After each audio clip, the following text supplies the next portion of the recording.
Waalaikumsalam warahmatullahi wabarakatuh. Suara saya cukup jelas segini? Jelas, Bu. Oke, ini sambil ngobrol dulu sedikit ya. Ada yang menarik ini ya, ada yang tugas besarnya VR video conference 3D. Oke, menarik ya. Mudah-mudahan nanti dalam membuat desainnya objek 3D-nya bisa dikumpulkan dengan baik ya.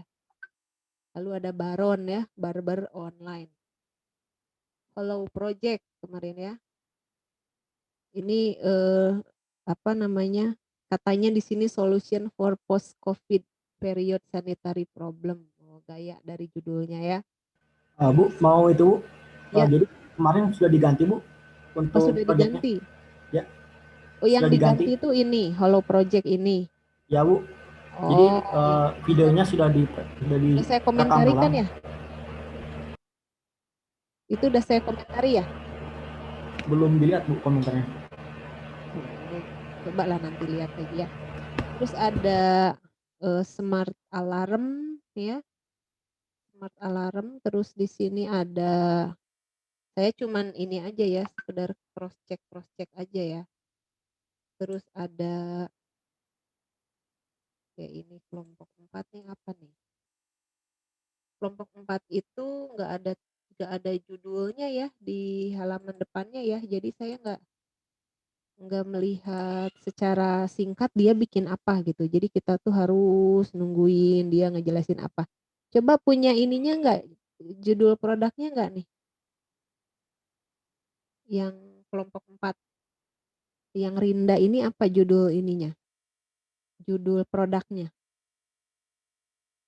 Aplikasi kinerja dosen, Bu. Aplikasi gimana? Evaluasi kinerja dosen.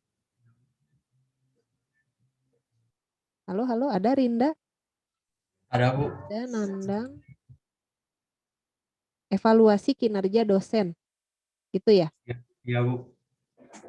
Nanti kalau presentasi nanti di ini ya. Disebutkan ya. Jadi di depannya kayak yang lain ya dikasih judul ya.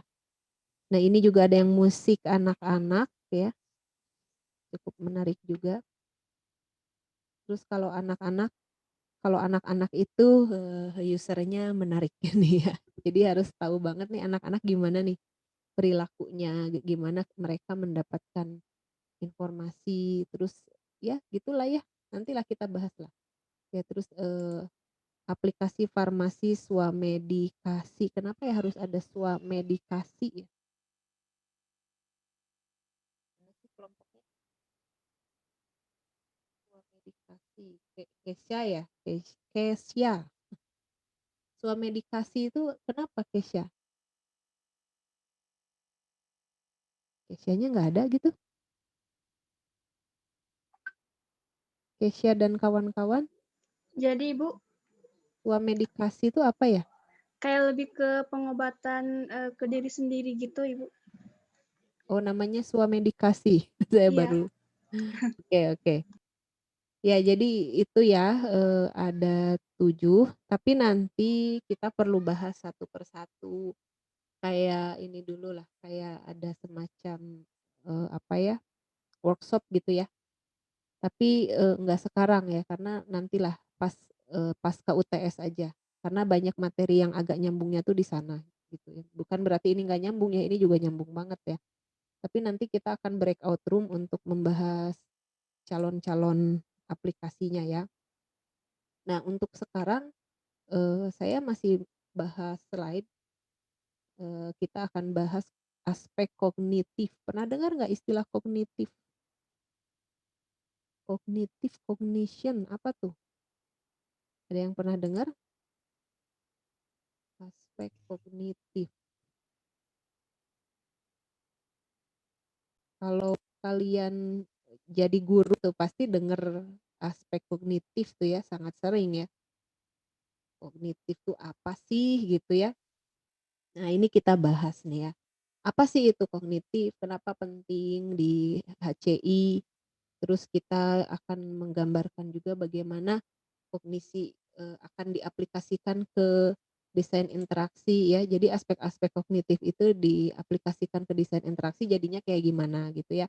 Terus nanti juga kita jelasin tentang mental model dan juga beberapa teori tentang kognisi ya. Oke, terus kita langsung bahas aja apa itu kognisi ya. Nah, kalian ini ya pasti sering ya melakukan hal-hal ini ya, mikir gitu ya. Berpikir, mengingat-ingat, belajar, ngehayal gitu ya. Suka ngehayal nggak? Menghayal di siang hari. Ngehayal dapat duit 1 M terus mau beli apa aja padahal mah duitnya juga nggak ada tapi dihayalin dengan serius ya. Ya boleh lah ya menghayalkan ya. Decision making ya. Jadi itu semua ya melihat, baca, tulis semuanya itu adalah kognitif gitu ya, cognition ya, cognition. Jadi ketika Anda nih, kalau sekarang nggak di kosan kali ya, kalau dulu kan Anda mungkin anak kos, ada anak kos di sini? Enggak ya? Kayaknya pada di rumah ya. Jadi Lagi tenang enggak ya, Bu, lagi di rumah. di rumah ya. Kalau kalau kelas ini kayaknya pada ini ya, orang-orang Cimahi, orang Bandung gitu ya, nggak ada orang luar kota ya? Ada nggak? Nggak ada? Ada Bu, luar pulau juga ada Bu. Oh, luar pulau ada. Oke, berarti sekarang masih di rumahnya ya? Di luar pulau ya? Tapi kan nanti kalau balik lagi ke Cimahi, pandeminya udah nggak ada, ngekos lagi dia tuh. Dia mulai pusing lagi tuh. Siapa tadi yang di luar pulau? Boleh tahu? Saya Bu, Oh, di mana? Asrul? di Belitung Bu. Oh, di Belitung. Wah, jauh ya. Sekarang di Belitung. Ya Bu. Oh, tenang ya, makanan terjamin ya. Makanan terjamin. Tapi waktu jadi anak kos, Asrul pasti mikirin, aduh nanti siang saya makan apa ya? Pasti gitu ya Asrul ya, biar cukup gitu ya. Pengen bisa nabung, mungkin orang tuanya ngasihnya banyak misalnya, tapi dia pengen nabung. Atau mungkin Asrul cukup gak cukup kasih duit segini doang. Nah, belajar hemat. Nah, pasti dia mikir gitu, makan nanti siang apa, sore apa. Tapi dia itu mikir kayak gitu, dia sambil mungkin Asrul dari kosan ke kampus naik motor atau jalan kaki itu. Kalau dia lagi naik motor, tapi dia masih bisa ya mikirin makan nanti siang pakai apa. Nah, itulah cognition ya.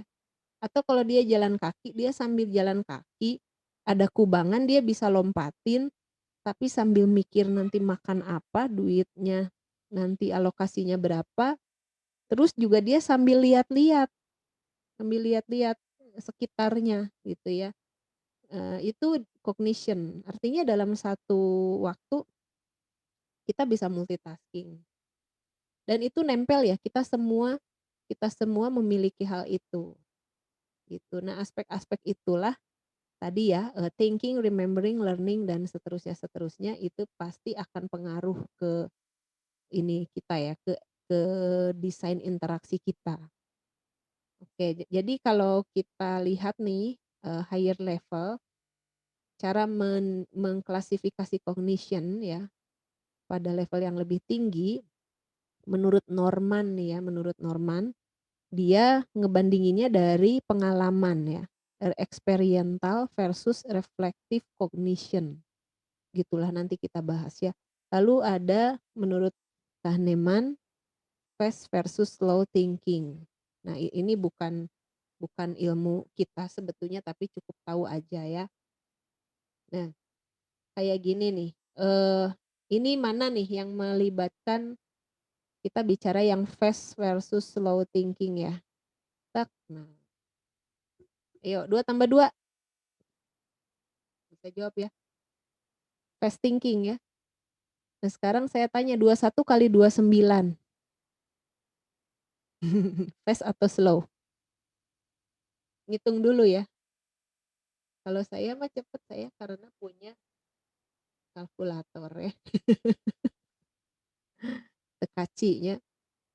Oke, kita tutup kalkulatornya. 2 tambah 2 itu adalah fast thinking. Sementara ada yang lebih dalamnya lagi, nah ini kognitif juga ya, cognition juga.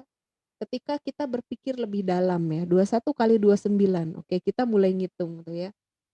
Kayak gini, kamu punya warna mata, warnanya apa? Rata-rata orang Indonesia kan warnanya sama ya, warnanya hitam atau coklat gelap gitu ya. Kan nggak usah pakai mikir ya. Tapi kalau misalnya saya tanya ya, atau saya tanya nih, dadakan aja nih ya. Agil, berapa warna yang ada di pelangi? 7, Bu. Kayak fast thinking, slow thinking, Gil. Slow kayaknya, Bu. Rada ngitung dalam hati ya. Oke, itu agak slow katanya, slow thinking. Saya tanya lagi nih, Fikri. Berapa bulan? Ini nih, yang inilah jawablah. How many months in the year have 31 days? Bingung dia. Bisa nggak jawabnya? 6, Bu.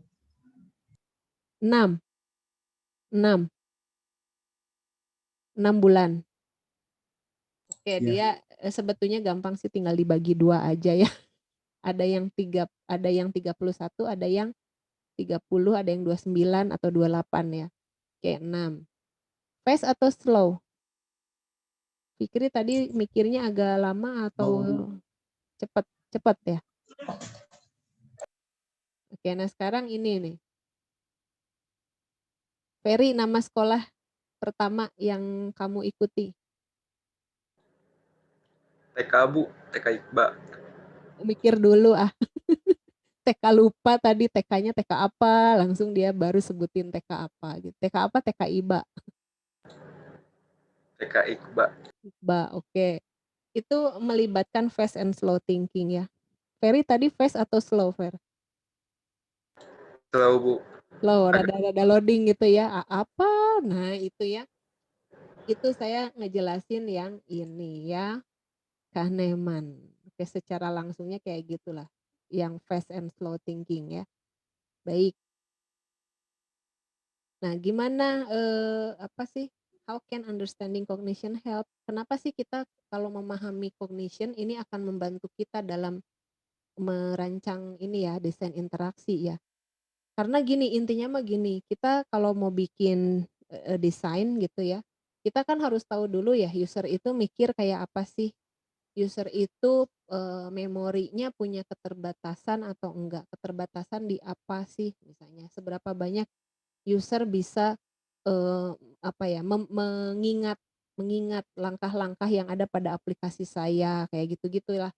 Atau misalnya saya ingin memberikan perhatian lebih pada aplikasi saya di bagian apa, kayak gini nih, geser ya, nih, lihat deh, file, home, insert, draw, design, transition, itu semua warnanya beda ya, dia dikasih warna merah ati gitu ya. Sementara yang bawah-bawahnya warnanya abu-abu, semua warnanya sama gitu, sama-sama ya. Nah, itu kan pasti ada maksudnya tuh. Kita di situ kan ketika memilih menu, memilih apa ya, memilih icon, pertama yang dilihat menunya dulu kan. Nah, karena ini ya, attention, kita harus memberikan attention di sini. Misalnya saya pengen ngasih animasi, di mana ya? Kebayang nggak kalau misalnya semua menu ya, semua icon ini digabung jadi satu di warna abu-abu ini. Kebayang banyak banget. Ini semua digabung nih, digabung. Icon-icon yang banyak ini digabung. Jadi nggak yang di home tapi yang di insert semuanya digabung. Nggak diklasifikasi, nggak dikasih judul. Ribet ya. Tapi kalau misalnya saya pengen bikin animasi, tinggal klik animation. Nah, ini udah langsung tuh ya.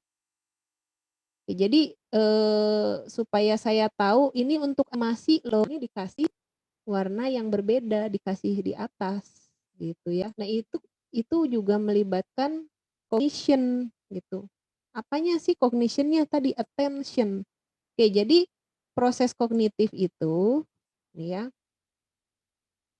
Proses kognitif ini ada attention, ya, perhatian gitu ya. Jadi kita memperhatikan di bagian UI itu inginnya yang mana gitu ya.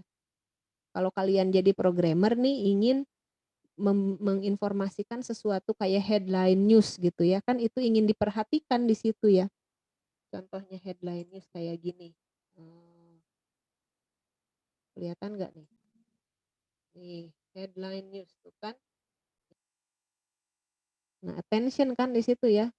Kenapa sih judul harus gede begini? Kebayangkan kalau judulnya ini teksnya. Mana judulnya gitu lah, kurang lebih lah gampangnya kayak gitu. Terus ini nggak meminta attention. Ini muncul nggak? Klik untuk mendapatkan notifikasi berita muncul kan? Kan ujuk-ujuk munculnya Muncul, Bu. di atas di luar. Pengen diperhatiin, "Hei, perhatikan saya," gitu. Klik dong, klik. Nah, kayak gitulah kira-kira. Oke, jadi kita nggak nyadar itu ada maknanya gitu ya. Tapi kalau di IMK yang dipelajari yang kayak gitu-gitu. Ya, jadi ada attention, perception, memory, learning, reading, speaking and listening, problem solving, planning, reasoning and decision making ya. Jadi semuanya itu nanti impact-nya ke desain kita akan seperti apa gitu. Itu akan kita bahas ya. Oke, terus di attention nih. Attention kan tahu ya, itu adalah bagaimana kita sebagai manusia memilih sesuatu dan mengkonsentrasikannya pada titik itu. Itu ya attention ya. Kita fokus pada informasi yang itu gitu ya. Nah, Anda kalau nyetir gitu ya, nyetir apapun mobil atau motor itu kan menarik perhatian banget ya, maksudnya perhatian Anda kepada jalan gitu ya, perhatian Anda kepada pejalan kaki gitu ya. Jadi apa yang lagi kita lakukan, Anda kan fokus ke situ. Orang jalan itu kan informasi buat kita ya. Marka jalan itu informasi buat kita gitu ya. Ya jadi kita perhatiannya fokus ke sana. Nah, berarti kalau misalnya ingin menarik perhatian kita gitu ya. Di situ ada ini ya, ada involves audio and or dan atau ya. Involves audio and or visual sense gitu ya. Jadi kalau misalnya kalian pengen ditarik perhatiannya, mungkin kita bisa dengan cara kayak orang jualan pakai suara gitu ya. Kayak roti, "Nana roti," gitu ya. "Nana roti, roti nana roti." Nah, itu ya jadi hafal ya lagunya. Tiap pagi tuh lewat. Itu kan orang jadi attention gitu ya, ada tukang dagang tuh, ada tukang dagang. Nah, kayak gitu. Atau visual ya, secara visually dia menarik gitu ya. Oke, jadi nanti gimana sih ke desain jadinya ya? Gimana ke desain? Ini saya nggak akan terlalu bahas banyak, soalnya ini ada 69 slide, tapi jangan khawatir kita bagi jadi 2 pertemuan ya. Oke, jadinya nantinya gini, coba deh kalian lihat ya. Yang ini. Temukan coba nih. Vanessa, cari harga nih. Cari harga untuk double room di Quality Inn, Pennsylvania. Berapa harganya?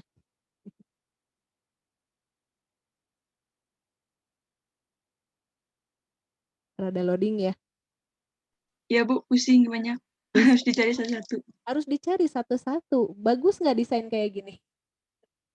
Enggak Bu, Enggak ya. mempersulit. Mempersulit, betul sekali. Nah, kenapa sih kayak gitu? Kan ini orang dagang ya, jualan kamar nih. Hotel gitu kan ya jualin kamar ya, sewa-sewain kamar. Berarti kan orang namanya dagang kan nih harganya segini. Murah-murah, harga dipasang gede-gede, sale gitu ya. Ini harga tulisannya kecil-kecil, nggak kelihatan. Terus apa lagi di sini? Bedford Motel Hotel. Apa ini nggak ngerti saya nih ya, misalnya nih Holiday Inn nama motel, tapi terus kenapa gitu? Midway. pen manor. Nah, ini quality in. Tuh yang tadi disuruh cari quality in. Coba deh lihat diurutkan nggak nih? Kan kita mikirnya oke, Pennsylvania, quality in. Carinya huruf Q langsung ya. Ini enggak, depannya huruf B. Berarti kita harus pergi ke yang kedua gitu ya. Ini saya anonet ya. Nah, ini kan harusnya gini ya. Oke, Pennsylvania. Kok stemnya nggak muncul ya nih? Pennsylvania. Berikutnya kan harapan kita Q ya, quality in kan ini ya huruf Q, quality in. Kok nggak ada sih quality in? Oh, oke, berarti Bedfordnya harus dibaca dong ya. Berarti berikutnya di sini kan. Q-nya pasti di situ diurut. Oke, kita cari Q. Ternyata enggak juga. Coba kalau misalnya saya carinya Best Western Plaza. Harusnya di atasnya Krinalin ya. Tapi enggak. Ini malah ada di sini. Tuh ya. Quality in-nya di sini. Huruf Q kan biasanya di bawah. Oke, ini very bad design ya. Ya, jadi kayak gitulah kurang lebih. Nah, rekomendasi desainnya gimana? Nih. Informasi di interface harus terstruktur. Gitu ya. Kan tadi nggak terstruktur ya. Untuk mendapatkan attention dari user. Kayak gitu. Contohnya misalnya dikasih boundaries ya. Kasih boundaries tuh kayak gimana sih? Ada yang kebayang nih window nih. Kasih boundaries.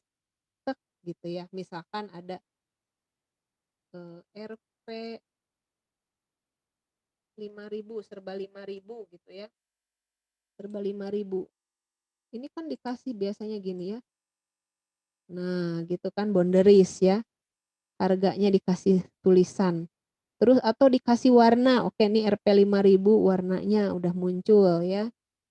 Reverse video, sound, flashing light. Anda kan suka ada tuh yang di sini nggak ada ya, ada nggak sih? Oh, enggak ya. Kayak gini nih. Ini juga termasuk nih. Saya kasih. Tek. Nah, itu kan menarik perhatian juga. Selecting things. Saya select di situ ya. Nah, saya nggak tahu kalau spotlight apa. Oh, ini ya. Itu ya. Oke. Jadi kurang lebih kayak gitu ya, kasih flashing lights ya, yang berpendar-pendar itu loh, tahu kan ya? Nah, terus sebaiknya ini dibetulkan jadi gimana? Nah, boleh kita giniin ya. Kita urut ya, diurutkan dari berdasarkan hurufnya atau berdasarkan city-nya dulu diurutkan kayak Charleston sama Columbia duluan mana? CH ya, Charleston dulu, baru Columbia. Terus di Charleston misalnya hotelnya namanya apa aja diurutkan ya. Terus kode areanya, tuh kan ini bagus ya, dikelompokkan seperti ini sehingga nanti kelihatan oke ini harganya ada. Nah, jadi yang tadi terjawab harganya quality in, nah langsung huruf Q ya. $134 yang single, yang double-nya 141. Yang tadi nggak ada informasi single double, ada nggak? Ada sih, tapi coba lihat. Kalian bisa lihat? Single. Enggak banget ya. Singlenya pakai S. Saya sampai sempat mikir loh, S dolar. Apa ya? Masa dolar Spanyol? Kan Spanyol nggak pakai dolar. Gitu ya. Dolar Singapura, saya sampai mikir gitu. Masa sih dolar Singapura gitu ya. Terus kalau D apa dong? Nah, kayak gitulah. Jadi jelek. Ini ternyata single dan double. Itu sangat tidak informatif ya. Nah, itu contohnya ya. Oke. Terus activity ya di sini ya. Activity dari ini tulis tahun 87 menemukan ada 2 screen atau layar gitu ya. Yang ternyata menghasilkan hasil berbeda untuk ini searching kayak gitulah ya. Jadi kita mau searching something, nah terus dia kasih tuh di first screen sama second screen. Nah, ternyata untuk mendapatkan apa yang dicari di first screen itu di halaman pertama itu butuh 5,5 second Sementara screen yang kedua butuh 3,2 second untuk mencari. Artinya kan bagusan yang screen 2 ya. Nanti kalau kalian bikin aplikasi kan mungkin akan banyak halaman ya. Halaman muka, halaman login, halaman apalagi tuh. Macem-macem ya. Tapi kalau VR sih kayaknya lebih ke mencari sesuatu di dunia VR gitu ya. Nah, terus ternyata ini ada beda nih ya, beda kecepatan gitu ya. Nah, kenapa gitu ya? Kenapa? Karena di sini since both display have the same density of information 31%. Ini kenapa? Karena ternyata spacing tuh ngaruh. Tahu spacing? Space ya. Kalian kalau ngetik laporan itu disuruh spasinya berapa? Biasanya. Dosen suka nyuruh paling sedikit 1,5 ya. 1,5. Coba kalau dikasih 1, pusing loh bacanya. Gitu, dikasih 1 pusing bacanya. Karena terlalu berdekatan. Ternyata dengan spasi aja kayak nggak penting ya. Kayaknya nggak penting gitu, apa sih spasi gitu ya. Mending dipikirin. Tapi ternyata gini, lihat ya. Kalian enakan baca yang mana nih?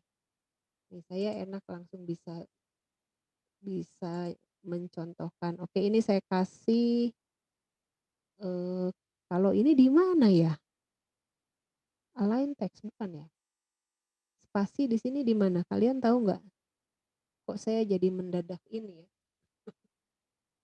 Kita di Word aja deh. Kita di Word aja.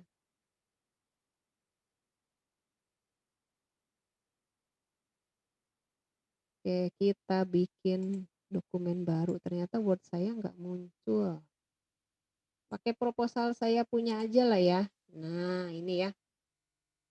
Lihat ya, ini kan spasinya seperti biasa ya, normal.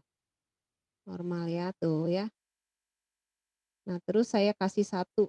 Tuh kan, enak nggak bacanya? Nggak enak ya? Kasih 1,5. 1,15 masih nggak terlalu enak. Kasih 1,5, ini cukup. Kasih 2, enak bacanya tapi nanti melebar kegedean. Orang lain udah beres, ini masih 1 halaman, 2,5 makin gede. Nah, gitu. Jadi makanya enak 1,5 pas. Gitu. Kayak nggak penting ya. Kayak nggak penting tapi ternyata itu juga ke kecepatan pengaruh. Kecepatan baca kita ngaruh. Gitu ya. Oke. Nah, itu ya. Multitasking and attention. Oke, kira-kira mau bahas apa nih kita? Kalian sering multitasking? Pernah nggak gini, lagi jalan sambil makan. Emang sih makan nggak boleh sambil jalan nggak boleh sambil makan nggak boleh sambil jalan gitu ya. Tapi kan saya suka lihat juga tuh mahasiswa jalan sambil ngobrol sama temennya sambil pegang jajanan makanan di tangannya. Sering lihat begitu. Biasanya yang putri ya, makan cilok, cimol gitu. Jadi kangen kampus ya, jajanan kampus ya, seblak gitu ya. Di bawah jalan tuh ya, jalan-jalan. Itu tuh kebayang gak sih sambil jalan, sambil makan, sambil ngobrol. Udah 3 hal tuh. Yang remaja putri itu ya, terus cicirihilan lagi ya. Terus tiba-tiba ada cowok cakep kayak upa gitu ya. Attention. Ada cowok cakep lewat, apa yang terjadi? Itu multitasking tetap jalan. Itu ganteng. Terus gimana tadi? Jadi dia ngomong apa, terus ngobrol lagi gitu. Tapi emang kayak gitu ya. Kalau yang Putra gimana? Kayak gitu juga nggak? Sama ya? Lagi Sama, Bu. ngobrol. Sama aja ya, lagi ngobrol, makan, hurui-hurui. Biasanya kalau yang cowok mah gimana? Nongkrong ya. Di kolong, bukan di kolong jembatan.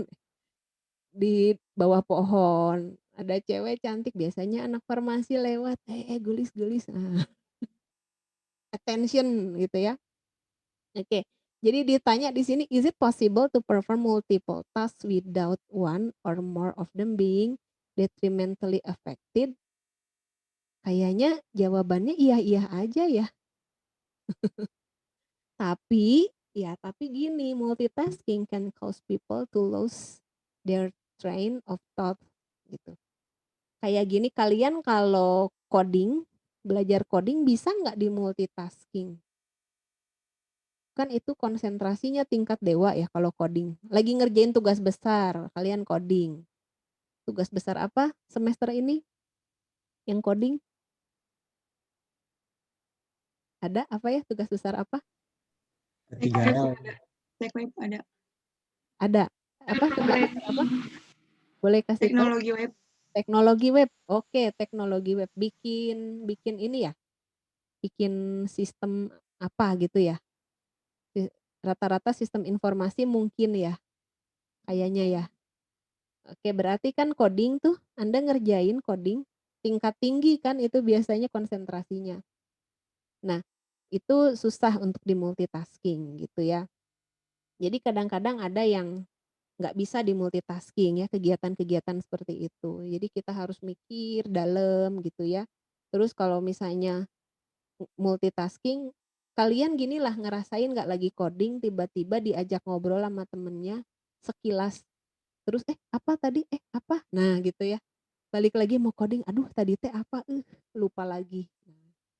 Hal-hal kayak gitu ya, hal-hal seperti itu. Oke, nah Ophir ini membandingkan orang-orang yang suka multitasking gitu ya, heavy versus light multitasker. Nah kalian termasuk yang mana sih gitu ya. Nah heavy multitasker were more prone ya to being distracted.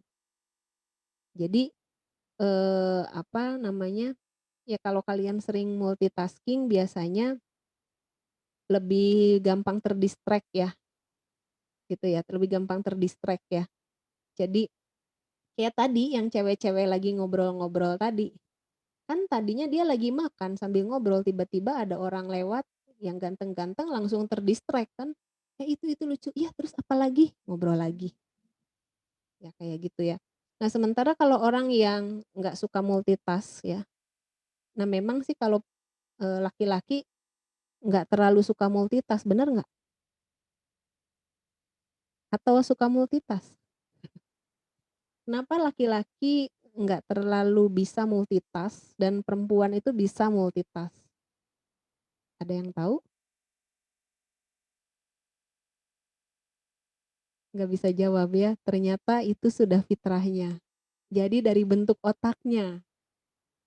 Jadi kalau misalnya nih yang cewek ya, misalnya nih nih Agil nih lagi nonton bola. Agil kalau dipanggil mama suka ini nggak ngeh. Lagi nonton bola. Serius banget. Agil suka bola nggak? Suka, Bu. Suka ya. Lagi nonton bola terus dipanggil sama mamanya. Gimana? Ini nggak kedengeran nggak? Kedengeran, Bu. Tapi serius biasanya enggak, karena dia sama mamanya pasti takut ya, pasti langsung nyaut. Iya. Jangan sama mamanya lah. Sama dia udah punya pacar, sama pacarnya dipanggil. Pasti dia bakalan cuek aja gitu ya, nonton bola, diem aja, fokus sama bola. Serius sama bola. Pacarnya nanya gini, Gil ini bagus yang mana ya Gil ya? Yang merah atau yang biru? Terus si Agil nonton bola, terus ya. Sampai si ceweknya tuh bete. Tapi kayak gitu biasanya ya. Pasti Asrul nih senyum-senyum ngerasain nih kayaknya nih. Nah, kayak gitu emang bentuk otaknya laki-laki kan begitu, menyebabkan agak sulit untuk multitask. Bisa sih, tapi dia kalau udah fokus pada satu pekerjaan yang dia lakukan, dia akan fokus ke situ. Jadi kalau dia fokus nonton bola gitu ya, dipanggil sama orang kadang-kadang suka kayak ini aja tenggelam dalam dunianya gitu ya, terutama kalau main game ya. Kalau main game seperti itu. Sementara yang perempuan itu biasanya makanya suka ada emak-emak gambarnya tuh tangannya multitasking. Suka lihat yang gambarnya sambil ngasuh anak, sambil masak, sambil nelpon, sambil nulis, sambil baca buku, sambil sapu-sapu, dan itu memang iya terjadi gitu ya, kayak gitu. Tapi memang, itu heavy multitasker dan iya suka easily distracted gitu ya. Ya kayak kayak inilah, lagi ngasuh anak, kompornya, airnya mateng misalnya bunyi gitu ya, terus dia kan langsung buru-buru matiin, terus terdistraksi sama apa lagi yang tadinya lagi nyuapin anak jadi lupa, dia lagi jadi ngerjain yang lain, terus baru keinget, "Oh iya lagi nyuapin anak," balik lagi nyuapin anak. Jadi jangan heran kalau nanti kalian punya istri, istrinya pada multitasking ya. Tapi yang perempuan jangan heran kalau kalian punya suami, suaminya tuh pas lagi nonton bola nyebelin banget karena dipanggil-panggil nggak denger, tenggelam dalam dunianya.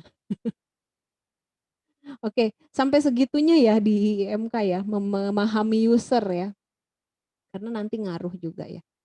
Oke lah, ini kita lewat aja ya, tentang multitask ya. Saya rasa kalian udah ini ya, udah tahu ya, apa akibatnya, nanti gimana di aplikasi. Nah sekarang kalau misalnya kita bicaranya di aplikasi nih, nah kayak gini ya, boleh nggak sih nelpon sambil driving? Ini multitask nih, boleh nggak?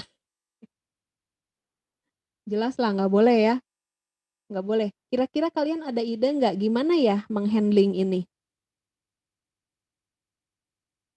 Gimana supaya kita bisa nelpon sambil driving? Pakai headset, Bu. Pakai headset, oke. Pakai headset itu masih harus ngorek-ngorek itu loh, apa, nyari-nyari headsetnya loh. Kira-kira gimana ya? Misalnya ada telepon pakai headset, ambil dulu headsetnya, terus masih harus lihat handphonenya di yes gitu kan, ditekan yes ya. Ada lagi nggak cara yang lebih ini, cara yang lebih simple lagi supaya nggak nyari-nyari headset? Gimana? Ayo. Kalau sekarang mah ada mobil pintar Bu yang langsung connect sama mobilnya. Iya betul ya. Yang begini ya, mana ya saya tunjukin. Ini saya dimatiin dulu layarnya karena saya sambil nyari nih.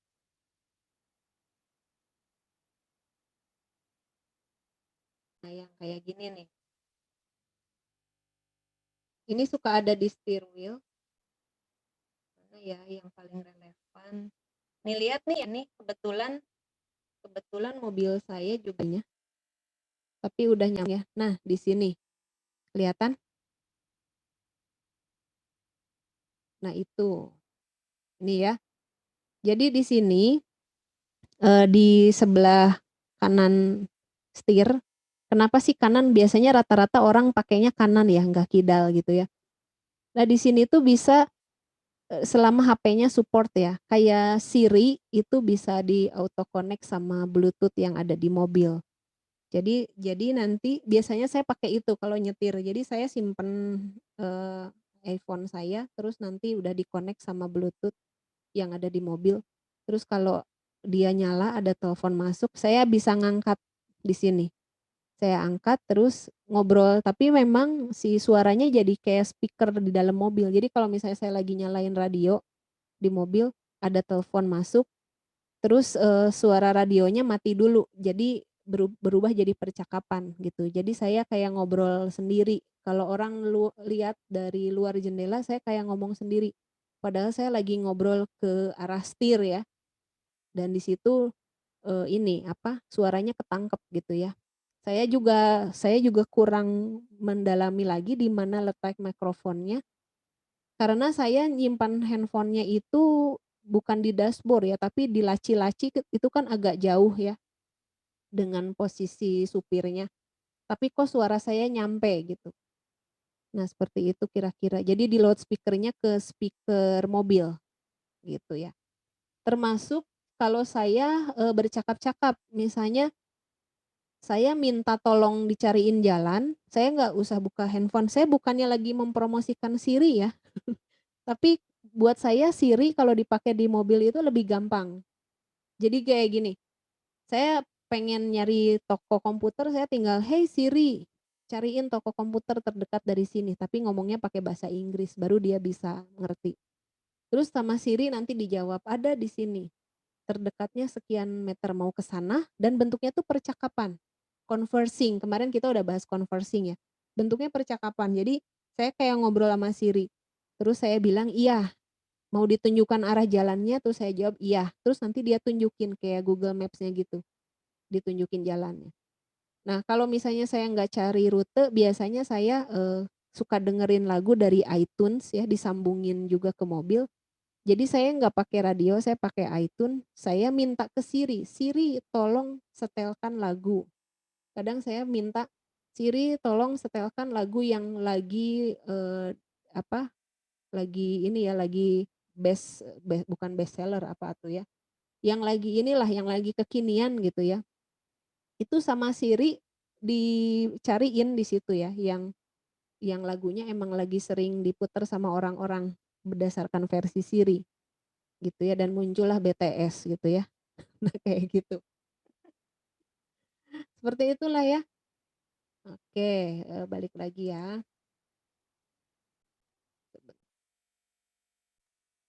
Ya, jadi jawabannya no ya, driving is very demanding ya, dan nggak boleh terdistract gitu ya.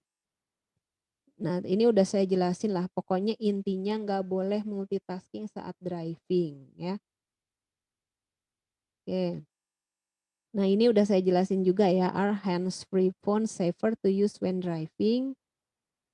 Tergantung ini ya, ini jawabannya masih no ya.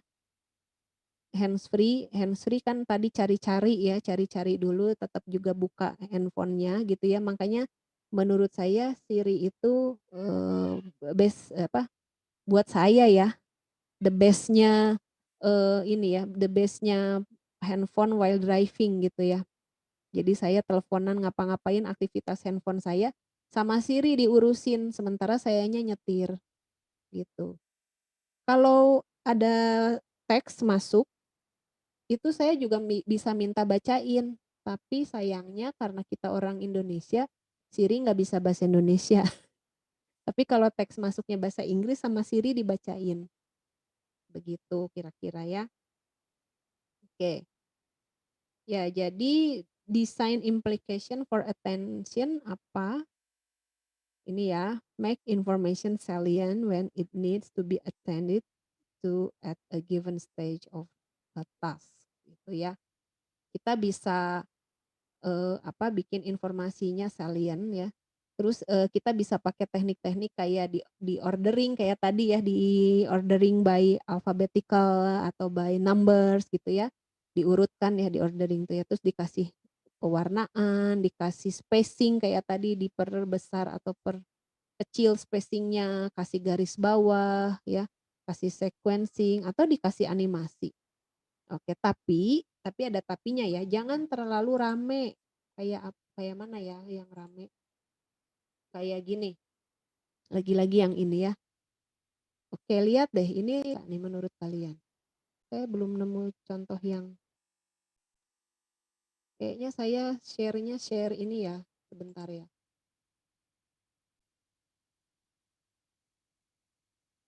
Nah yang ini.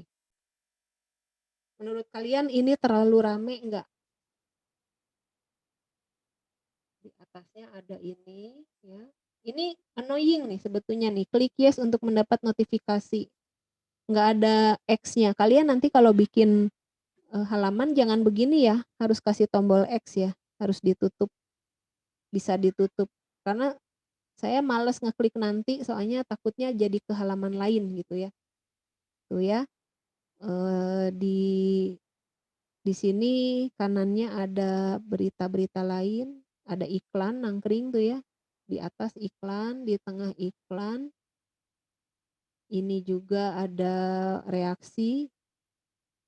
Ini dipakai nggak sih? Anda semuanya punya ini? Facebook punya kali ya? Twitter, ini nih semuanya punya.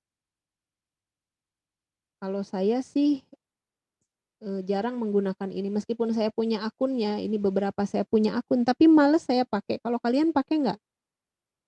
Apa merasa ingin membaginya pakai ini? Kalau misalnya ya, saya klik aja satu ya, klik.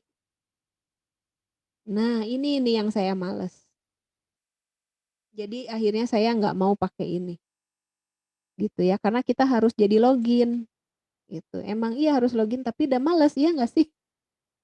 Cuman pengen sharing gitu doang, mending harus login. Akhirnya gimana? Ini aja ya di copy ya, linknya di copy paste. Gitu ya. Terus iklan. Nah ini menurut saya suka rame, terlalu rame ini ya. Apalagi kalau kita bukanya di smartphone ya. Kalau saya lebih suka yang simple ya, tapi udah rata-rata gitu ya. Nah lihat ini, wah apa nggak jelas mana yang berita, mana yang iklan. Lihat deh ukurannya berita sama yang kanan ini, bagian kanan hampir sama. Ya emang HCI itu bahas-bahas beginian ya. Tuh ya. Kebanyakan ya bawahnya ya. Kebanyakan. Oke, jadi intinya tuh menurut saya bad design jadinya. Kalau menurut kalian gimana? Bad design atau good design? Karena masing-masing punya ini ya, nilai ya. Oke, itu jangan terlalu rame ya. Ingin mendapatkan perhatian semuanya, tapinya jadi rame gitu ya. Kayak gini, nyari berita biasanya gimana tuh? Kalian nyari beritanya di trending topik atau diketik di search gitu. Nah sementara semua berita inginnya menjadi pusat perhatian ya. Nah nantilah kalian ini cari tahu sendiri ya. Oke, terus ada perception, how information is acquired from the world and transformed into experiences gitu ya. Jadi gimana cara kalian mendapatkan informasi dari sekitar dan mentransformasikannya menjadi pengalaman gitu ya. Ya, kalau implikasinya yang kelihatan jelas ke desain itu teks harus legible gitu ya.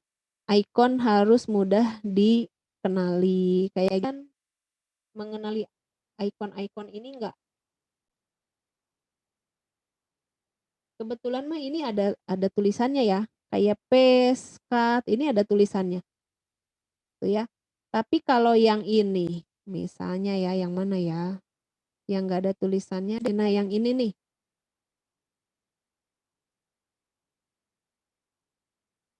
Saya kasih stem. Nih. Dikenali enggak?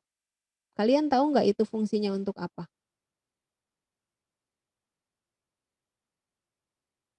Suka pakai enggak itu? Ini nih. Suka, Bu. Suka ya? Jadi Tahu bikin form atau enggak? fungsinya untuk apa? Nah Iya ini. sih, Buat emang bikin lebih gampang sub-sub kan. itu mah, Bu. Ya? Gimana?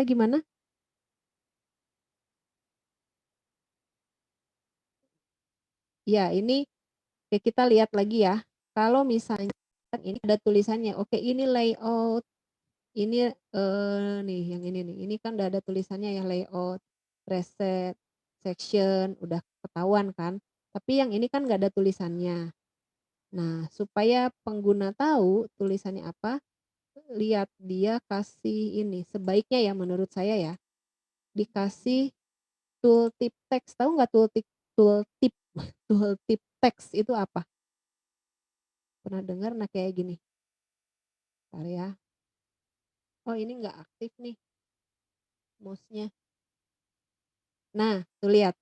Nih ya, mouse-nya saya lewatkan ke sini, tek, muncul bullets ya. Create a bulleted list sebagai bantuannya itu ya.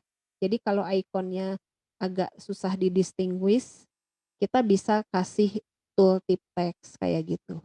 Kayak ini lagi ya, nih tek muncul decrease list level. Oh, kita lagi bicara indent level nih di sini ya. Ini lagi tek line spacing. Nah, kayak gitu-gitulah ya. Jadi perception itu tadi nantinya jadinya ke situ ya. Icons jadinya ya. Nah, coba lihat, is color contrast good? Ini bagus nggak menurut kalian? Find Italian. Cari, coba. Cari tulisan Italian. Sandy, coba Sandy cari tulisan Italian. Udah ketemu belum? Ada yang udah nemu? Yang udah nemu boleh pakai Anonetnya tunjukin ke saya mana. Ini Bu ada. Coba Anonetnya nyalakan. Oke, betul ya. Muhammad R. Di sini Muhammad R. Muhammad R tidak tahu itu. Oh, Muhammad Sandy Randy, ada Bu. suaranya. Muhammad siapa tadi? Randy, Bu. Oh, Randy. Ya, di sini muncul ya ada Muhammad begitu ya depannya ya. Bagus juga sih desain dari Zoom ini ya. Jadi kalau kasih Anonet ada muncul penulisnya siapa. Kayak ini Italian ketemu ya. Jadi bagus nggak color contrast kayak gini? Bagusan mana sama ini? Border and white spaces ini ya. Cari friends. Coba pakai Anonetnya cari friends.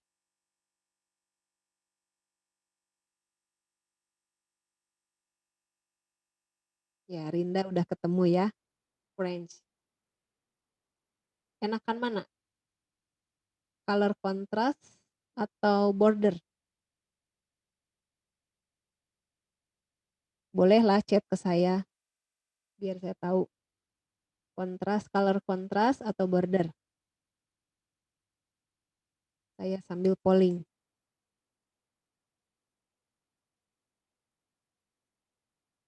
Oke, terus jawab terus.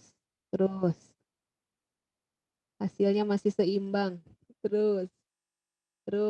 Ayo jawab. Oke, kita lihat ya. Oke, makasih Sandy menjadi penjawab pertama ya. Katanya color kontras, Bu. Kalau Siti jawabnya border.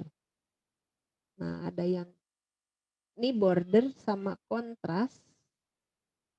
Ternyata banyakan border. Nah, berarti yang menang yang ini. Border ya ternyata ya. Yang menang border. Dari pilihan kalian yang menang border. Itu. Ya itulah ya desainnya ya nanti seperti itu. Oke, saya nggak akan bahas ini ya. Lagi. Mana yang paling gampang dibaca? Boleh pakai Anonetnya. Boleh banyakan ya, dikeroyok aja.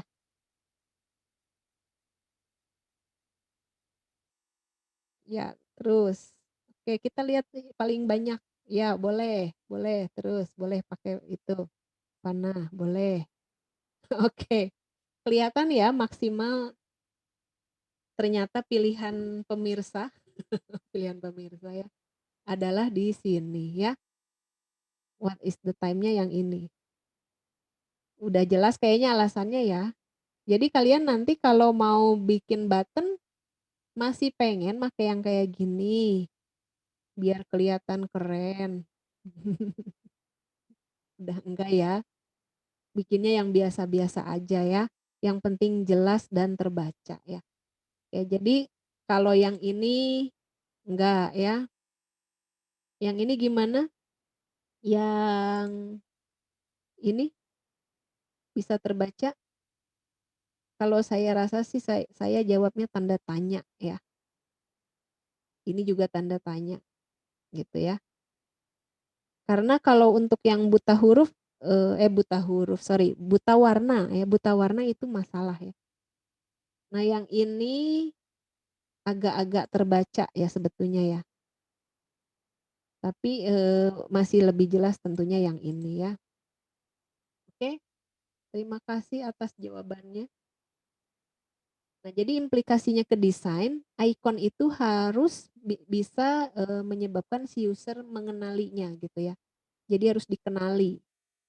Bahkan kalau icon itu harusnya ada artinya ya, kayak kayak tong sampah gitu ya. Tong sampah lagi ya contohnya kayak gini lah. Kita liatin desktop saya.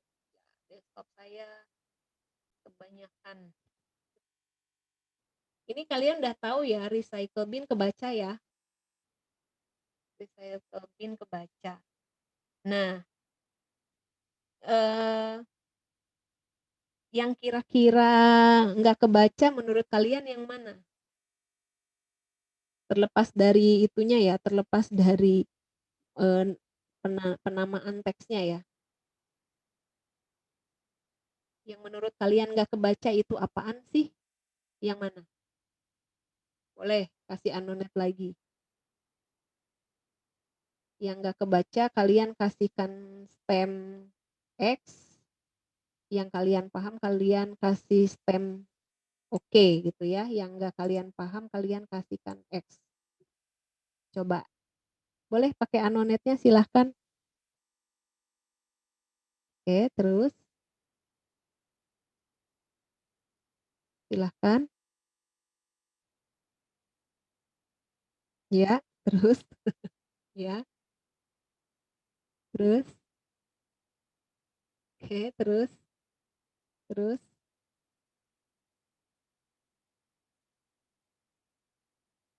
Oke, menarik ini ya.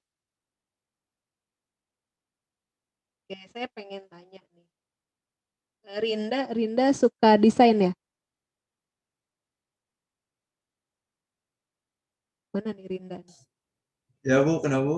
Rinda suka desain? Enggak Bu. Oh enggak, tapi tahu ini ya, icon ini tahu ya. Oh iya tahu. Tulisan Photoshopnya padahal di bawah, tapi tahu ikonnya ya. Kenapa kira-kira? Singkatan kan Bu, PS Photoshop. Photoshop, oke bolehlah. Karena singkatan ya, PS Photoshop.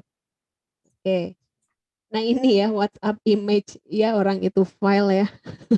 Ada yang ngasih kali di situ. Itu file ya, memang. Nah ini ya EPUB file reader. Karena emang yang jarang-jarang dipakai juga ya. Camtasia ini buat video ya. Scratch ini untuk bikin game. Ini Unity untuk bikin game juga. Gitu ya. Oke, jadi ternyata icon itu juga menandakan keberhasilan sebuah merek ya. Jadi kalian bisa lihat kenal dari aplikasi tersebut ya kayak Photoshop ya. Nah, coba ya. Kebetulan saya nggak ada contohnya. Nanti deh. Nggak ada di sini. Icon-icon yang bad or good design. Oke, berikutnya memori. Nah, ini. Saya pengen tanya nih. Kalian kalau ketemu temen TK, ini TK pisan ya. Kenal nggak? Bakalan kenal nggak kira-kira? Kalau ketemu temen TK bakalan kenal nggak? Susah ya. Saya naikin temen SMP. Ketemu di angkot atau di bus atau di jalan. Kira-kira bakalan kenal nggak sama temen SMP-nya? Kenal Bu. Masih kenal. Kalau kenal ya, kalian lebih inget namanya atau wajahnya? Wajahnya, Bu. Wajahnya ya. Wajah. Namanya lupa ya. Namanya lupa tapi wajahnya inget gitu ya, wajahnya inget. Tuh wajahnya katanya ya. Banyak ini yang jawab wajahnya Bu, wajahnya. Oke, jadi ternyata manusia itu lebih memiliki ingatan di sesuatu yang visual gitu ya. Nah, makanya ya recognizing someone's face or remembering someone's name ternyata lebih mudah recognizing someone's face.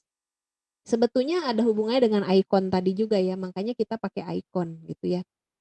Daripada pakai tulisan. Gitu ya. Oke, saya langsung aja lah. Di sini memori ini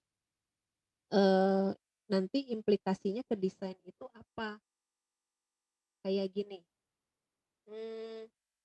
Di ini ya, di file explorer ya, di window explorer kita. Saya tunjukin deh.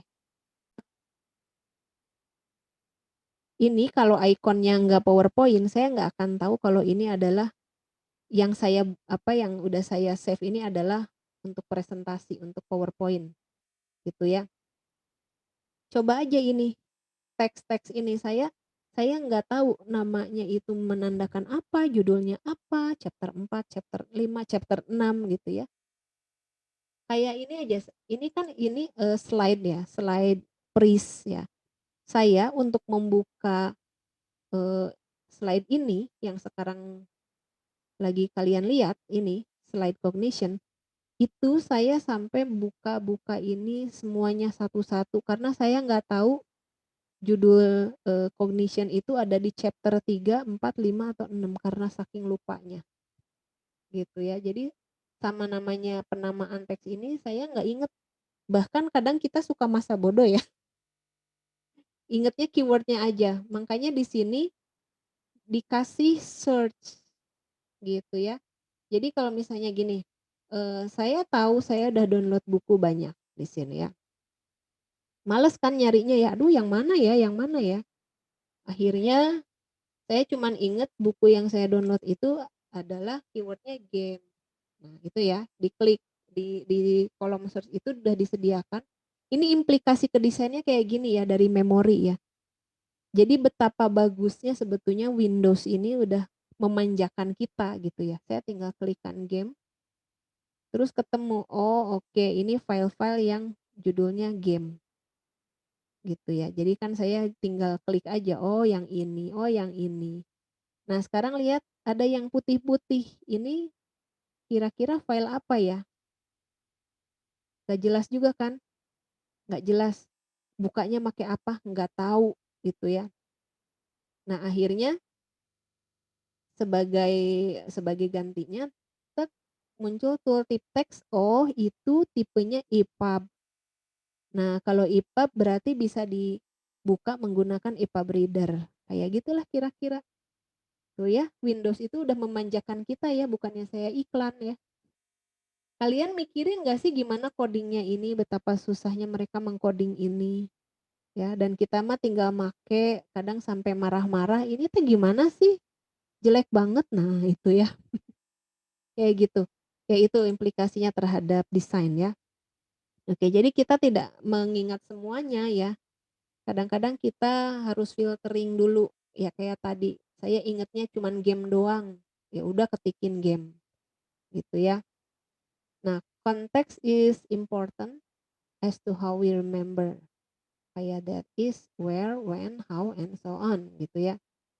Oke, intinya sih we recognize things much better than being able to recall things. Jadi kita lebih mudah mengenali ya. Oke, processing in memory. Ini nanti dibaca aja lah ya. Intinya kayak tadi gitu aja ya. Oke, saya lewat lagi. Langsung aja gini. Kalian suka ingat ulang tahunnya ayah bundanya? Ingat nggak ulang tahun ayah bundanya? Ingat, Bu. Ingat ya. Nah sekarang kalau kakek neneknya, ingat nggak? Enggak, Bu. Nggak, malah nggak tahu ya. Saya juga sama nggak tahu. Terus kalian ingat nggak ulang tahun teman-teman semua sekelas DSEA? Boro-boro ya. Paling yang inget temen ininya ya, temen bener-bener apa, kalau dulu zaman sekolah sebangku gitu ya. Sahabat banget ya yang inget ya. Kan mungkin Fikri nggak tahu ulang tahunnya Vanessa ya, atau malah tahu. Wah kalau Fikri inget tanda tanya nih. Fikri tahu nggak ulang tahunnya Vanessa? Oh, enggak Bu. Enggak. Ternyata enggak Vanessa ya. Nah, apa namanya? Boleh nggak ternyata dari hal-hal simpel kayak gitu bahwa ulang tahun itu begitu penting untuk mereka yang merayakannya ya. Dari hal simpel itu akhirnya kan kalian punya aplikasi. Di sini nggak ada. Coba saya buka ya Google Calendar ya. Tapi di sini isinya Google Calendar saya kosong ya. Karena saya nggak nyimpan di sini. Ulang tahun nggak saya simpan di sini. Oke, lagi loading ya. Nah, ini ya. Isinya kalender saya itu bukan ulang tahun, tapi yang kayak gini ya. Tapi kan kalian ini ya, apa namanya? Adanya ini terbantu ya. Tuh birthday, ada apa aja ya. Reminder task yang harus dikerjakan, kayak gitu-gitu ya. Holiday in Indonesia. Nah, saya pentingnya yang itu ya, holiday in Indonesia. Saya tahu ya. Hari libur ya. Ulang tahun saya nggak terlalu mementingkan karena udah agak sejak lama saya sudah tidak merayakan ulang tahun ya. Tapi bagi yang masih merayakan ya itu pilihan lah. Jadi akhirnya seperti itu. Kalian bisa menyebut orang-orang apa yang menurut Anda penting untuk Anda di sini gitu ya. Sederhana ya, ini ada di handphone kan ya. Kayaknya sederhana ya, tapi tentu ya enggak. Kalau ada anggota keluarga yang ulang tahun, supaya kalian kelihatan tuh perhatian, nah kalian pasti akan langsung mengucapkan selamat gitu ya. Itu aplikasi yang menurut kalian apaan sih? Gitu ya, biasa aja, enggak dipakai tiap saat ya enggak. Tapi kalau enggak ada itu, masa kalian bikin buku diary untuk nyatetin hari ulang tahun semua orang? Kan enggak juga. Nah, menurut saya sih bikin aplikasi yang kayak gitu ya. Oke. Coba kalian inget nggak cover buku ya, dua buku terakhir yang kalian baca dalam minggu ini? Atau jangan-jangan seminggu ini belum baca? Sebulan inilah. Kalian ingat nggak cover buku dari 2 buku terakhir yang kalian baca dalam waktu dekat ini? Masih ingat nggak?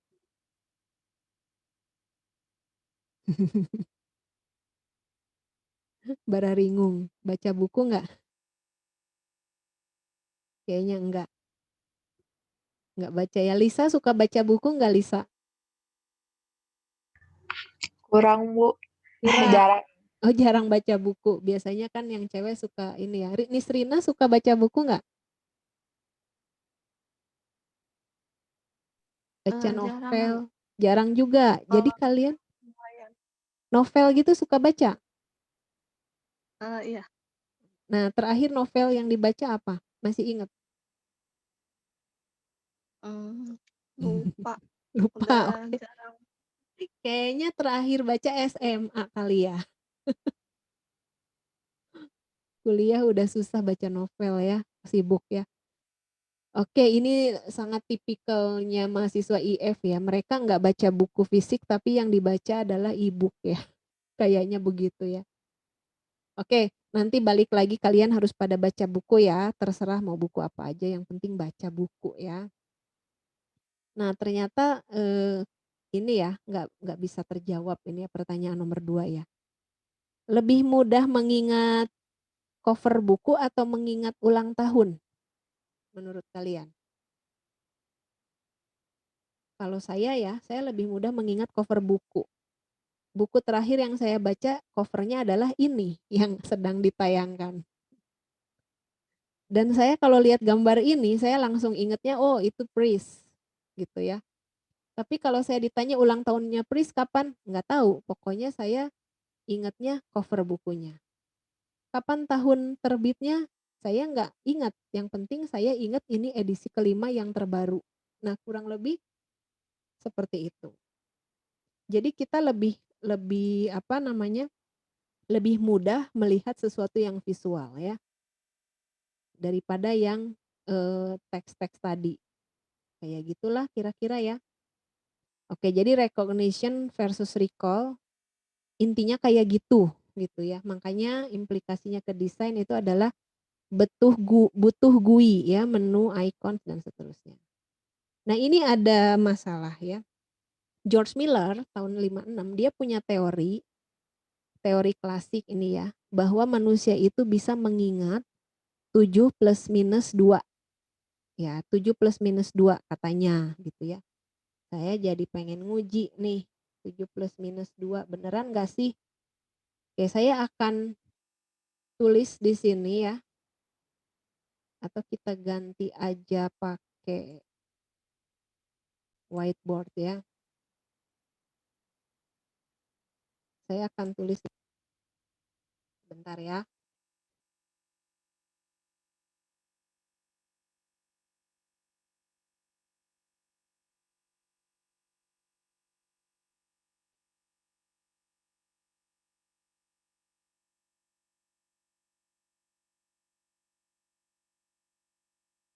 Kelihatan?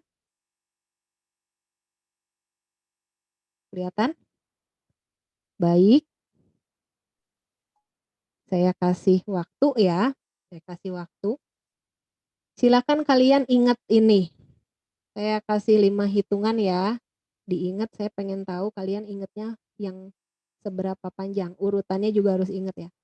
Oke, 5, 4, 3, 2, 1. Ya. Tuliskan yang kalian ingat di chat. Oke, yang kalian ingat di chat tuliskan.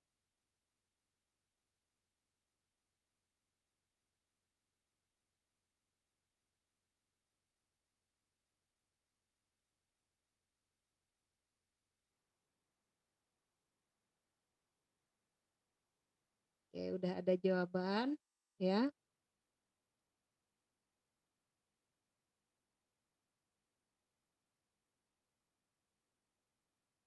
Terus ayo.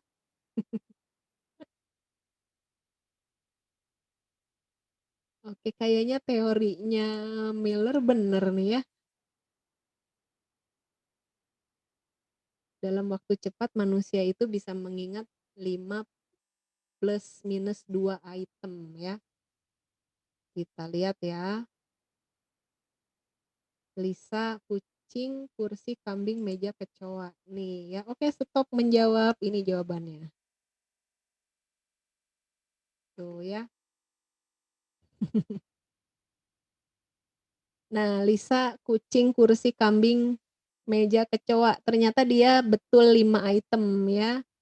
5 item. Vanessa 4 ya. Siti Rahma 5 juga ya, tapinya urutannya salah ya. Udah kucing, kursi, kambing, meja langsung bunga ya, dia langsung loncat ke yang belakang ya. Terus Fitri 5 juga ya. 5 tapi urutannya kayaknya salah ya. Rata-rata ini 5 ya. Rata-rata 5 ya. Alfian, kucing, kursi, kambing, meja, kecoa, kentang, kucing. Nah, ini benar semua Alfian nih. Ini baru yang benar seorang nih Alfian ya. Oke, yang lainnya kesana-sananya ada yang 5, bahkan ada yang 3 ya. Jadi teori tadi 5 plus minus 2. Nah, itu ya. Jadi bisa mengingat 5, ya, 7 atau 3 ya. 5 plus 2, 7, 5 kurang 2, 3. Gitu. Katanya begitu ya, kata Miller ya. Dan itu terbukti barusan kalian kayak gitu ya. Ternyata rata-rata 5, 5, 5, 5 gitu ya. Ada yang semuanya bisa ya. Ya balik lagi. Apa dong ke desain. Ternyata tadi ya katanya gini, karena teori klasik ini 7 ya, 7 plus minus 2. Jadi artinya 7 hal yang kalian ingat atau 7 dikurang 2 atau 7 ditambah 2 gitu ya. Terus karena teori Miller akhirnya apakah begini? Presets only 7 option on a menu. Coba kita lihat. Kasih cuman 7 menu aja. Lihat ya sini. 1, 2, 3, 4, 5, 6, 7. Plus 2. Oke, 8, 9. Masih banyak ya. Ternyata enggak juga tuh. Bukan ya. Coba kita lihat yang lain ya, aplikasi lain. 7 plus 2 ya. Oke, lihat. Ini kelihatan nggak? Kelihatan? 1, 2, 3, 4, 5, 6, 7, 8, 9. Oke, tambahan 2, 10, 11. Nah, apa jadi berlaku seperti itu? Pesannya tuh semuanya 7 ya. 7 icon dalam toolbar. 7 bullet, 7 pull down menu, 7 tabs. Kalau only 7 tabs on the top of a website page, coba lihat website saya tabnya ada berapa banyak ini. Tuh ya, nggak mungkin kan? Nah, boleh untuk beberapa bagian, misalnya 7 aja. 7 aja kayak ini nih. 7 plus minus 5 ya ini ya. 1, 2, 3, 4, 5. 5 menu doang cukup. Oke, nggak masalah yang ini. Di dalamnya juga ya, nggak terlalu banyak ya di Notepad ya. Simple ya, tapi bermanfaat. Oke, boleh. Tapi ternyata tidak berlaku untuk aplikasi gitu ya. Tidak berlaku untuk semua aplikasi. Alasannya minggu depan ya. Baik, kita udah lama ternyata kuliahnya. Mission of the day. Siap-siap. Pakai ini ah. Saya mau pakai ini.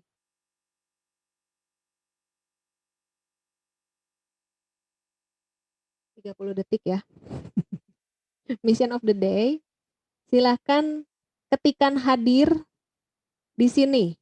Ya, 30 detik.